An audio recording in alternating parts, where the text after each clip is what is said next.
দর্শক নাগরিকের নিয়মিত আয়োজন সংবাদ বিশ্লেষণে আপনাদেরকে স্বাগত জানাচ্ছি। আমি আনোয়ার হোসেন। আজকে আমার সাথে স্টুডিওতে রয়েছেন সহকর্মী মুনিয়া জ্যোতি। জ্যোতি, আপনাকে নাগরিকের নিয়মিত আয়োজন সংবাদ বিশ্লেষণের স্বাগত। আপনি জানেন আমরা এখানে মূলত আলাপ করে থাকি যে প্রতিদিন ঘটে যাওয়া যে সংবাদ সেটি আলাপ করে এবং সেটার ভেতরকার যে খবর রয়েছে সেটি বিশ্লেষণ করার চেষ্টা করি অর্থাৎ দর্শকদেরকে জানানোর চেষ্টা করি। আজকেও তার ব্যতিক্রম নয়। আজকেও আমরা আলাপ করবো দুই একদিনের মধ্যে আসলে সারা দেশে বা দেশের বাইরে কি কি ঘটনাগুলো আলোড়ন তৈরি করেছে, আসলে তার অন্তর্নিহিত বা তাৎপর্যই বা কি। শুরুতেই আমরা যেটি নিয়ে আলাপ করতে চাই মুনিয়া জ্যোতি, সেটি হচ্ছে আপনি জানেন যে নির্বাচন নিয়ে সব অর্থাৎ এই অন্তর্বর্তীকালীন ক্ষমতা নেওয়ার পর থেকে তখন থেকে আসলে নির্বাচন কবে হবে দলগুলোর মধ্যে এক ধরনের ব্যাপার ছিল, আবার কিছু কিছু দলের মধ্যে একটা ব্যাপার ছিল না যে আসলে সংস্কার হতে হবে, বিচার হতে হবে, যে বিগত সরকারের অর্থাৎ আওয়ামী লীগ সরকার তারপর নির্বাচন হবে।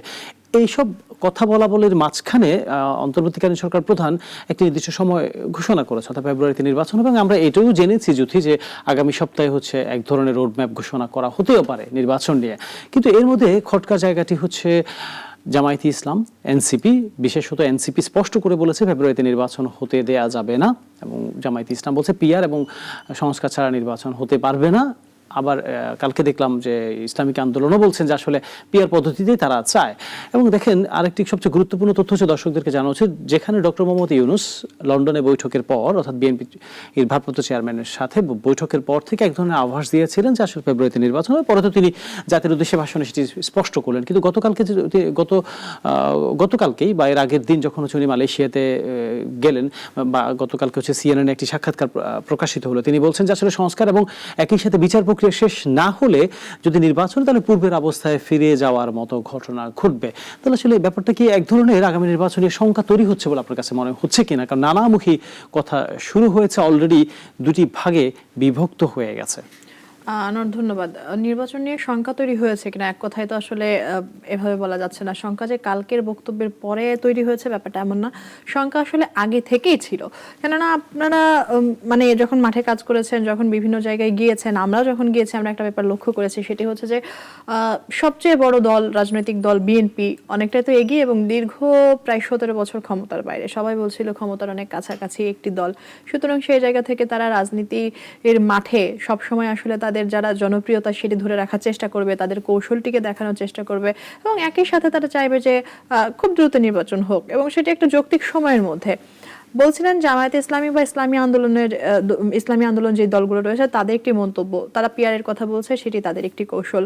নতুন রাজনৈতিক দল এনসিপি, তারা বলছেন যে ফেব্রুয়ারিতে নির্বাচন হবে না, সেটি তাদের জন্য অনেকটা অসুবিধার হবে। গেল জুলাই মাসে তারা এরকমই যে হতে দিবে না, হয়তো ইচ্ছে করে এক ধরনের হুমকির মতো। একেবারেই তাই। একটি রাজনৈতিক দল গঠন করার পরে নিজেদের স্বার্থ মানে ব্যক্তিগত এই এজেন্ডাকে বাস্তবায়ন করার জন্য, দলীয় এজেন্ডাকে বাস্তবায়ন করার জন্য ইন্টেনশনালি হয়তো একটি ধোঁয়াশা তারা তৈরি করার চেষ্টা করবে, বা যে কোনো ধরনের প্রতিবন্ধকতা তারা তৈরি করার চেষ্টা করবে যাতে করে ব্যাপারটা আসলে পিছিয়ে যায়। তো এই যে নির্বাচন আসলে চাচ্ছে, কিন্তু কোনো রাজনৈতিক দলগুলোই কিন্তু একরকম ভাবে সহযোগিতা করছে না। মানে সরকার, অন্তর্বর্তীকালীন সরকার যে একটি সুষ্ঠু নিরপেক্ষ নির্বাচন তাদেরকে উপহার দিবে, জাতিকে উপহার দিবে, রাজনৈতিক দলগুলোই তো সেখানে বড় প্রতিবন্ধকতা তৈরি করছে, একটি বড় শঙ্কার জায়গায়। একই সাথে একটি নির্বাচন দিতে গেলে যেই পরিবেশগুলো আসলে এনশিওর করা দরকার, সংশ্লিষ্ট প্রতিষ্ঠানগুলো তারাও কিন্তু আসলে বলছে শুরু করেছে, কিন্তু তাদের ভেতরকার নিয়ম, আপনি কিছুদিন আগে শুনে থাকবেন যে আসলে নির্বাচন কমিশন মিডিয়ায় যারা কাজ করে, নীতি নির্ধারণী মহল, সেখানে আসলে কিছু নিষেধাজ্ঞা তৈরি করেন। কি নিষেধাজ্ঞা তৈরি করেন জানতে গিয়ে আমরা দেখি যে পূর্ববর্তী যা ছিল এখনো সে একই রকম রয়েছে, এবং সেটি নিয়েও কিন্তু তারা আসলে বলছে যে না, এবারে এটি আসলে হতে দেওয়া যাবে না। সুতরাং এই যে অগ্রগতি, এই যে এগিয়ে যাওয়া, মুখে বললেও কাজে কিন্তু অনেক পিছিয়ে। সুতরাং শঙ্কার জায়গাটি কিন্তু আরো আগে থেকেই রয়েছে। এগুলো নতুন করে গতকালকের বক্তব্যের পর থেকে যে শুরু হয়েছে আসলে এরকম কোনো কিছু না। আপনার কি এটি মনে হয়, ধরুন আমরা তো আপনি বললেন 17 বছরের কথা, বিগত আওয়ামী লীগ সরকার লম্বা সময় ধরে ক্ষমতায় এসেছে, একেবারে 153 আসনে বিনা ভোটেই হচ্ছে তাদের এমপি নির্বাচিত হয়েছিল, ভোট দিতে পারেনি মানুষ। এই ধরনের ঘটনাগুলো তো মানে ধরেন আমি বুঝাতে চাচ্ছি যে লম্বা সময় ধরে যখন আপনার মধ্যে ক্ষোভ ছিল, দুঃখ ছিল, সেটিকে আসলে কোটার নামক আন্দোলনের মধ্য দিয়ে হয়তো বা সেই ক্ষোভের বিস্ফোরণ ঘটেছে। মূল ইস্যু কিন্তু শুধুমাত্র কোটা ব্যাপারটা এরকম নয়, হয়তো কোটাটা সামনে এসেছে কিন্তু ক্ষোভগুলো ভিন্ন ভিন্ন জায়গায় বঞ্চিত ছিল, আমি ভোট দিতে পারিনি। তাহলে এটি যদি কারণ হয়ে থাকে তাহলে এখন এনসিপি গণ অভ্যুত্থান বলেন বা হচ্ছে তারা আন্দোলন করেন, সেই আন্দোলনে আমরা তো শামিল হয়েছিলাম, বা যারা শামিল হয়েছিল তারা তো ভোটের অধিকার ফিরে পাওয়ার জন্য, তারা তো মানে মৌলিক মানবাধিকারগুলো ফেরত পাওয়ার জন্যই তো আসলে এই আন্দোলনটি করেছিল। এটাই তো এখন যদি আবার যদি আমি আমার ভোটের অধিকারটি না পাই, আবার যদি ধরেন 2 বছর পরে 1 বছর পরে যদি আমাকে আবার নির্বাচনের জন্য অপেক্ষা করতে হয় যে এরকম অনির্বাচিত, তাহলে ব্যাপারটা একই রকম দাঁড়াবে। তাহলে আওয়ামী লীগ দাঁড়ায় না, একটুখানি থামাই। সেটা হচ্ছে যে ভোটের অধিকার যদি না পাই, ভোটের অধিকার যে আমার আগামীকালকের মধ্যে এনশিওর হওয়া লাগবে ব্যাপারটা এরকম না। আমাকে আগামীকালকের মধ্যেই আমি ভোট দিতে পারলে আমি যে সবকিছু করে ফেলতে পারবো, ব্যাপারটা তো তা না। আপনার 1.5 বছরের বেশি সময়, 1 বছর পার হয়ে গিয়েছে। একটি নির্বাচন দিতে গেলে তো অনেক কিছু আসলে তৈরি করা লাগে। বাংলাদেশের এই মুহূর্তে যে টালমাটাল অবস্থা চলছিল, আপনি দেখবেন যে গত পরশু যুক্তরাষ্ট্রের একটি প্রতিবেদন আমরা পড়লাম, এবং সেটা নিয়ে কিন্তু বেশ আলোড়ন তৈরি হয়েছে। তারা কিন্তু বলছেন যে 5 আগস্ট পরবর্তী যেই সময় রয়েছে সেই সময়ে কিন্তু বাংলাদেশের পরিস্থিতি ওপর সামান্য স্থিতিশীল মনে হইলেও উদ্বেগের জায়গাগুলো রয়েছে। সেই বিচার বহির্ভূত হত্যা, গণমাধ্যমে মানে মত প্রকাশে যে স্বাধীনতা ছিল না, সেই চিত্রটি কিন্তু তারা বারংবার তুলে ধরেছেন, এবং একদম ডকুমেন্টস সহ তারা বলছেন যে এটা আসলে হয়েছে। তো এই যে দেখেন, আমরা যতই আসলে বলি না কেন হ্যাঁ ঠিক আছে চলছে, কিন্তু একটি সুষ্ঠু নিরপেক্ষ নির্বাচন উপহার দেওয়া এত সহজ না। তার সাথে যদি আমরা তো আসলে নির্বাচন নিয়ে মূলত কথা বলছিলাম, কারণ এখন মানুষের হয়তো আগ্রহের কেন্দ্রবিন্দু নির্বাচন হবে কি হবে না, অন্তর্বর্তীকালীন সরকার ক্ষমতায় থাকবে নাকি হচ্ছে নির্বাচিত কোনো সরকার ক্ষমতা আসবে। আপনি যেমনটি বলছিলেন যে আসলে নির্বাচন দেওয়ার জন্য একটি সুষ্ঠু পরিবেশ দরকার, আপনি সম্ভবত এটি বুঝাতে চেয়েছিলেন যদি একটি যেন তেন নির্বাচন হয়ে যায় তাহলে তো আগের রূপেই ফিরে গেল। তাহলে আমরা এমন একটি নির্বাচন চাই যে নির্বাচন আসলে আমি আমার ভোটাধিকার প্রয়োগ করতে পারবো, অর্থাৎ কেউ যে খুনাখুনি বা হচ্ছে আইন শৃঙ্খলার অবনতি ব্যাপারগুলো আসলে ঘটবে না।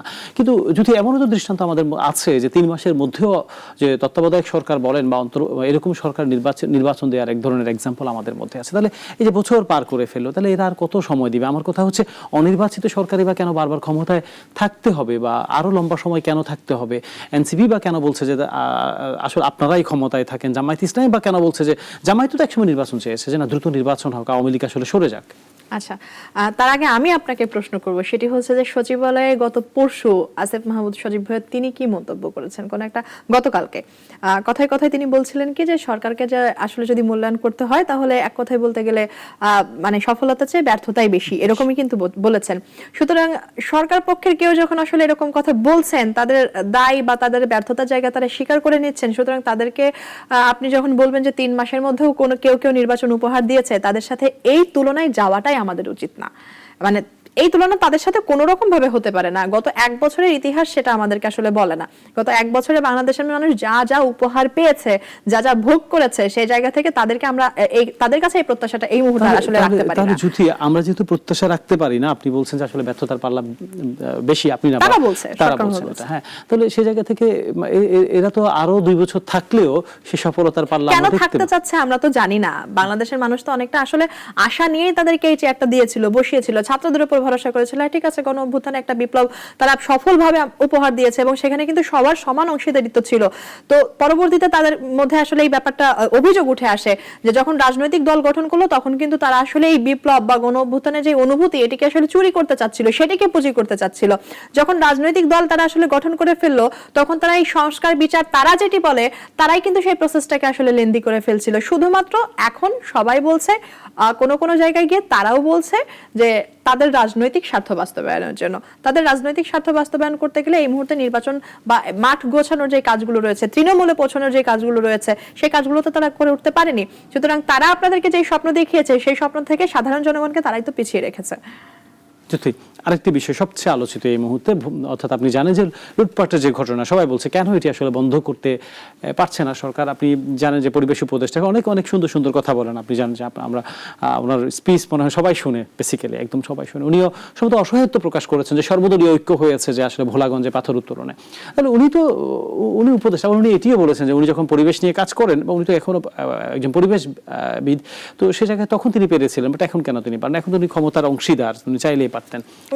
উনি আমার মনে হয় কেন, আর আমি শুধু এই একটা এক্সাম্পল না, তাহলে এই যে শুধু এটা তো একটা এক্সাম্পল দিলাম। এই চাঁদাবাজির যে ঘটনাগুলো, আপনি গণ অভ্যুত্থানের নেতৃত্বদানকারীর কথা বলছেন, তারা মানে সমন্বয়কদের কথাই আমি স্পষ্ট করে বলছি, যেমন চাঁদাবাজিতে যুক্ত হচ্ছে, ভোলাগঞ্জের পাথর বিক্রি করে দিচ্ছে। আপনি দেখলেন যে আসলে প্রায় কত 200 কোটি টাকার পাথর, এটা কিন্তু এরকম ঘটনাগুলো আসলে রাতারাতি ফেরত আসছে।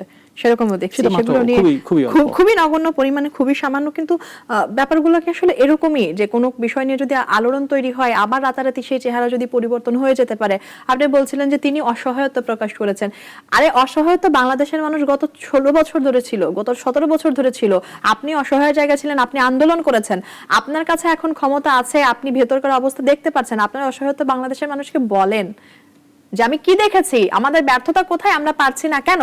তাহলে তো আমরা আবারও সেই নতুন করে আরেকটা অসহায়ত্বের মানে সমাজ জন্ম নিবে, বা আমরা নতুন করে আবার অসহায় হয়ে যাচ্ছি যে কি হচ্ছে জানি না। 17 বছরও তো জানিনি কেন কি হয়, 17 বছর বাংলাদেশের মানুষ জানিনি কেন তারা ভোট দিতে পারে না, কেন তারা খনিজ সম্পদ রক্ষা করতে পারে না, কেন আসলে নিয়োগ প্রক্রিয়া অস্বচ্ছতা থাকে। এই প্রশ্নগুলো তো সবার মনের মধ্যে থেকে যায়। তো এখন সেই জায়গায় একসময় আপনি সাধারণ জনগণের কাতারে ছিলেন, এখন আপনি সরকার পক্ষে আছেন, সুতরাং আপনি মানুষকে একটা মেসেজ দিন যে আমি এটা দেখেছি। আমাদের প্রতিবন্ধকতা এখানে, সুতরাং আপনি প্রশ্ন রাখতে পারেন না, আপনি অসহায়তা প্রকাশ করতে পারেন না। দ্বিতীয়ত, আপনি রাতারাতি এটি হতে দেখেননি, গত 1 মাস ধরেই তো এটি চলছিল, তখন কেন কোনো পদক্ষেপ নেননি?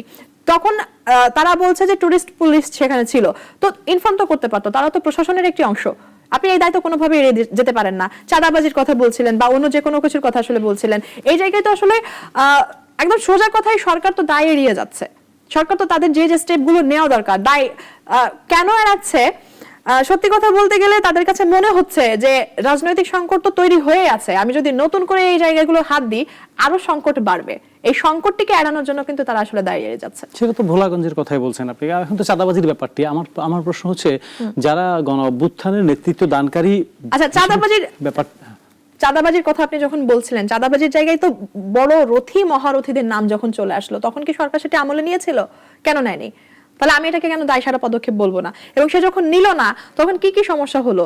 বাংলাদেশের মানুষ মানে অর্থনৈতিক যে কাঠামো সেটা তো ভেঙে পড়লো, মানুষ বিনিয়োগ করতে পারছে না, মানুষ বাংলাদেশের উপর ভরসা করতে পারছে না, সামাজিক ভয়, তারপরে আশঙ্কা, এই যে কালচারটা তৈরি হলো, আপনি আমি রাতে বেরোতে পারছি না, আপনি আমি নতুন করে একটা বিজনেস দাঁড় করাতে পারছি না, এই জায়গাগুলোতে যে মানে প্রত্যেকটা জিনিস ভেঙে গেল, তখন সরকারের কি সেখানে কিছুই করার ছিল না? বড় বড় যদি আমরা চাঁদাবাজির কথাই বলছিলাম, এখন সবচেয়ে আলোচিত যে ঘটনাটি সেটি হচ্ছে জানে আলম অপুর যে ঘটনা, সেই ঘটনাটি সবচেয়ে আলোচনার খোরাক যোগাচ্ছে এখন রাজনীতিতে, বিশেষ করে সাধারণ মানুষও অনেক বেশি আলাপ করছে। এবং আপনি সোশ্যাল মিডিয়াতে বা সামাজিক যোগাযোগ মাধ্যমে দেখবেন এখন হাঁসের মাংস, ওয়েস্টিন, এই দুটি শব্দ নিয়ে এত বেশি আলোচনা হচ্ছে, এত বেশি, হয়তো আমার যেটি মনে হচ্ছে এই দুটি আলোচনা করতে গিয়ে আসলে চাঁদাবাজি যে একবার সঠিক তদন্ত হওয়া দরকার, ইনভেস্টিগেশন হওয়া দরকার, সেটি আসলে সম্ভবত সরে যাচ্ছে। আলাপটি এখন নীলা মার্কেট, হাঁসের মাংস এবং ওয়েস্টিন এই জায়গাটাই সীমাবদ্ধ হয়ে গেছে। আমরা আগে দেখেছিলাম যে গেল সরকারের আমলে কোনো একটি গুরুতর ঘটনাকে ধামাচাপা দেওয়ার জন্য অন্য একটি ঘটনা তৈরি করা, যদি একেবারে সুন্দর করে বলি অন্য একটি নাটক তৈরি করা, সেটি করেছে। তাহলে এই সরকারও কি, বা এই অন্তর্বর্তীকালীন সরকারও কি সেটিই করছে? বা আপনার কি মনে হয়েছে যে চাঁদাবাজির ঘটনাটিকে ধামাচাপা দেওয়ার জন্যই উপদেশটা ভোর 4টায় 5টায় নীলা মার্কেটে যাওয়া, ওয়েস্টিনে যাওয়ার যে ঘটনা, আপনি এটুকু সম্ভবত জানেন যে ওয়েস্টিনে সম্ভবত 4টার পরে বা 5টায় অথবা 12টার পরে সম্ভবত খাবার পাওয়া যায় না, সকালে নাস্তা পাওয়া যায় না, 4টায় পাওয়ার তো কোনো কথাই নেই। এটার কি তো সেটি কি আসলে এরকম মনে হয় যে আমরা সাধারণ মানুষ সেটা নিয়ে আলাপ করতে থাকি, নীলা মার্কেটের হাঁসের মাংস নিয়ে আর মূল ঘটনাটি আসলে দূরে সরে যাক, চাঁদাবাজির ঘটনাটি আসলে দূরে সরে যাক, যেহেতু একটি অভিযোগ তার মানে অর্থাৎ উপদেষ্টার বিরুদ্ধে আসছে? আমার মনে হয় প্রশ্নটা দেওয়ার আগে আনোয়ার, আমার মনে হচ্ছে যে তিনি বোধহয় আসলে নীলা মার্কেটের কথা না বলে তিনি এটাও বলতে পারতেন যে রাতে রাতে সেই খলিফাদের যুগের মতো তিনি বোধহয় বাংলাদেশের অবস্থা দেখে বেড়াচ্ছেন, তাও মানুষের মনে একটু স্বস্তি পেত।